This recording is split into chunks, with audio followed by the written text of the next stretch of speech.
Hi friends, welcome to Kota cooking. இன்றைக்கி நம்ம snacks recipe தான் பார்க்க போகிறோம். ரொம்பவே டிஃப்ரெண்ட்டான பஜ்ஜி ரெசிபி தான் பார்க்க போகிறோங்க. வெளியில் போய் பஜ்ஜி மிக்ஸ் வாங்காமல் வீட்லேயே எப்படி பர்ஃபெக்டாக பஜ்ஜி மிக்ஸ் ரெடி பண்ணுறது அப்படின்னு நம்ம பார்க்கலாம். வெளியில் போய் வாங்குகிற பஜ்ஜி மிக்ஸில் நிறைய ப்ரிசர்வேட்டிவ்ஸ் நம்மளுக்கு கலந்துருப்பாங்க.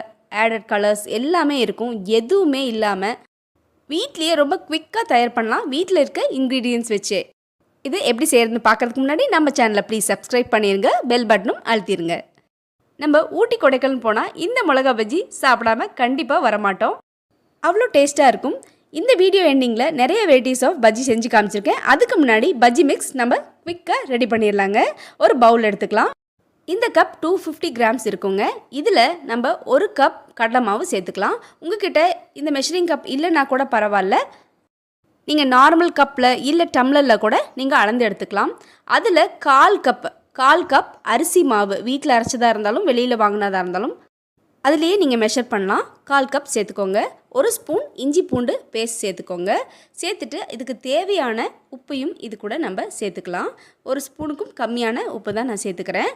சேர்த்துட்டு வரமிளகாய் தூள் இருந்துச்சுன்னா 2லேருந்து 3 ஸ்பூன் நீங்கள் காரத்துக்கு தகுந்த மாதிரி நீங்கள் சேர்க்கலாம். குழந்தைங்களா இருந்தாங்கன்னா 2 ஸ்பூன் சேர்த்தா போதும். 1/4 ஸ்பூன் கரம் மசாலா தூள் சேர்த்துக்கோங்க. கரம் மசாலா தூள் உங்கள்கிட்ட இல்லை அப்படின்னா கறி மசாலா தூள் கூட நீங்கள் சேர்த்துக்கலாம். பெருங்காயம் நல்லா நிறையா சேர்த்துக்கோங்க. ஏன்னா நம்ம கடலை மாவு சேர்த்துருக்கனால பெருங்காயம் நல்லா துவிக்கலாம். இது கூட ஒரு பிஞ்ச் ஓமம் சேர்த்துக்கலாங்க. ஓமம் நம்ம முறுக்குக்கெலாம் போடுவோம் இல்லைங்களா, அந்த ஓமம் சேர்த்துக்கலாம். நல்ல ஜீரணத்துக்கு ரொம்ப ரொம்ப நல்லது. இது கூட ஒரு 1/4 ஸ்பூனுக்கும் கம்மியான பேக்கிங் சோடா சேர்த்துக்கலாங்க. ரொம்ப கம்மியாக ஒரு பிஞ்ச் எடுத்துட்டிங்கன்னா கூட போதும், இல்லை 1/4 ஸ்பூனுக்கும் கம்மியாக நீங்கள் சேர்த்துக்கிட்டிங்கன்னா கூட போதும்.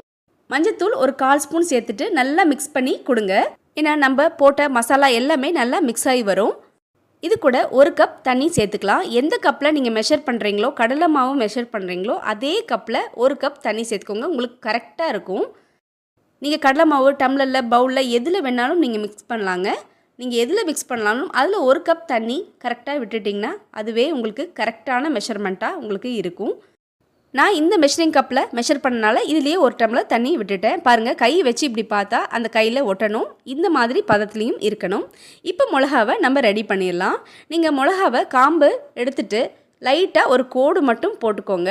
கோடு மட்டும் போட்டுட்டு அதில் இருக்க விதையை கம்ப்ளீட்டாக எடுத்தாலும் எடுக்கலாம். இல்லை ரொம்ப ஸ்பைஸியாக எனக்கு வேணும் அப்படின்னா நீங்கள் எடுக்காமல் விடலாம். பட் அந்த நுனியில் நிறைய விதைகள் இருக்கும். அதை கொஞ்சமாக நீங்கள் எடுத்துருங்க. ஏன்னா நிறைய விதைகள் இருந்தால் குழந்தைங்க சாப்பிட மாட்டாங்க. நீங்கள் அதனால் கொஞ்சமாக அந்த விதைகள்லாம் எடுத்துருங்க. எடுத்துட்டு இது மாதிரி கீறி விட்டுட்டு அப்படியே கூட டிப் பண்ணி நம்ம போடலாம் பஜ்ஜியாக. இல்லை அப்படின்னா இது மாதிரி 2ஆக கட் பண்ணிடுங்க. 2ஆக ஃபுல்லாக கட் பண்ணிங்க, நீளமாக கட் பண்ணிவிட்டு அதில் இருக்க விதையை கூட நீங்கள் எடுத்துகிட்டு கூட நீங்கள் போடலாம்.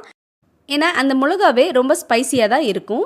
ஸோ நான் இந்த விதைகள்லாம் எடுத்துடுறேங்க. எடுத்துகிட்டு பாருங்கள், இப்படி இருக்குது. இது குட்டி குட்டியாக பீசஸாக கட் பண்ணிவிட்டு கூட போடுறவங்க இருக்காங்க. குழந்தைங்க ரொம்ப விரும்பி சாப்பிடுவாங்க. இல்லை அப்படியே கூட டிப் பண்ணிவிட்டு நீங்கள் போட்டிங்கன்னா அழகாக மிளகா பஜ்ஜி சூப்பராக கிடைக்கும். நம்ம வீட்லேயே மிக்ஸ் பண்ண இந்த மிக்சரை எடுத்து நீங்கள் போட்டு பாருங்கள், எவ்வளோ அழகாக மிளகா பஜ்ஜி கிடைக்குதுன்னு நீங்கள் பாருங்கள்.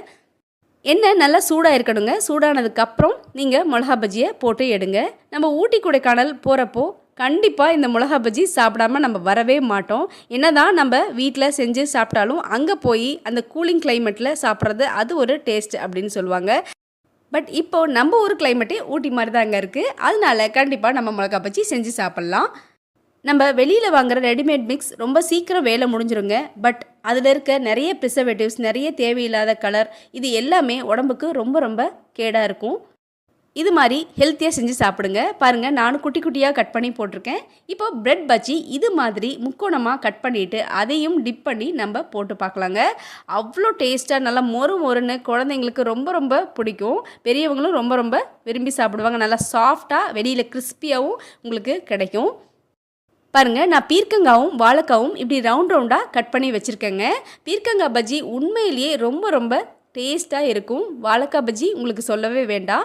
பீர்க்கங்காய் பஜ்ஜி நீங்கள் கண்டிப்பாக ட்ரை பண்ணுங்கள். குட்டி குட்டியாக ரவுண்டாக ரொம்ப மெலிசாக கட் பண்ணி போட்டு பாருங்கள். குழந்தைங்க ரொம்ப விரும்பி சாப்பிடுவாங்க. நம்ம பஜ்ஜியாக போட்டு கொடுக்கும்போது ரொம்பவே விரும்பி எல்லாருமே நம்ம சாப்பிடுவோம். இன்றைக்கி மிளகா பஜ்ஜி, பீர்க்கங்காய் பஜ்ஜி, பிரெட் பஜ்ஜி, வாழைக்காய் பஜ்ஜி எல்லா பஜ்ஜியும் நம்ம பார்த்தோம். அதே மாதிரி வீட்லேயே செஞ்ச ரெடி மிக்ஸை நம்ம செஞ்சு காமிச்சோம். இந்த ரெசிபி உங்களுக்கு பிடிச்சதுன்னா ப்ளீஸ் கண்டிப்பாக நம்ம சேனலுக்கு சப்ஸ்கிரைப் பண்ணிடுங்க, பெல் பட்டனும் அழுத்திடுங்க. பாய்.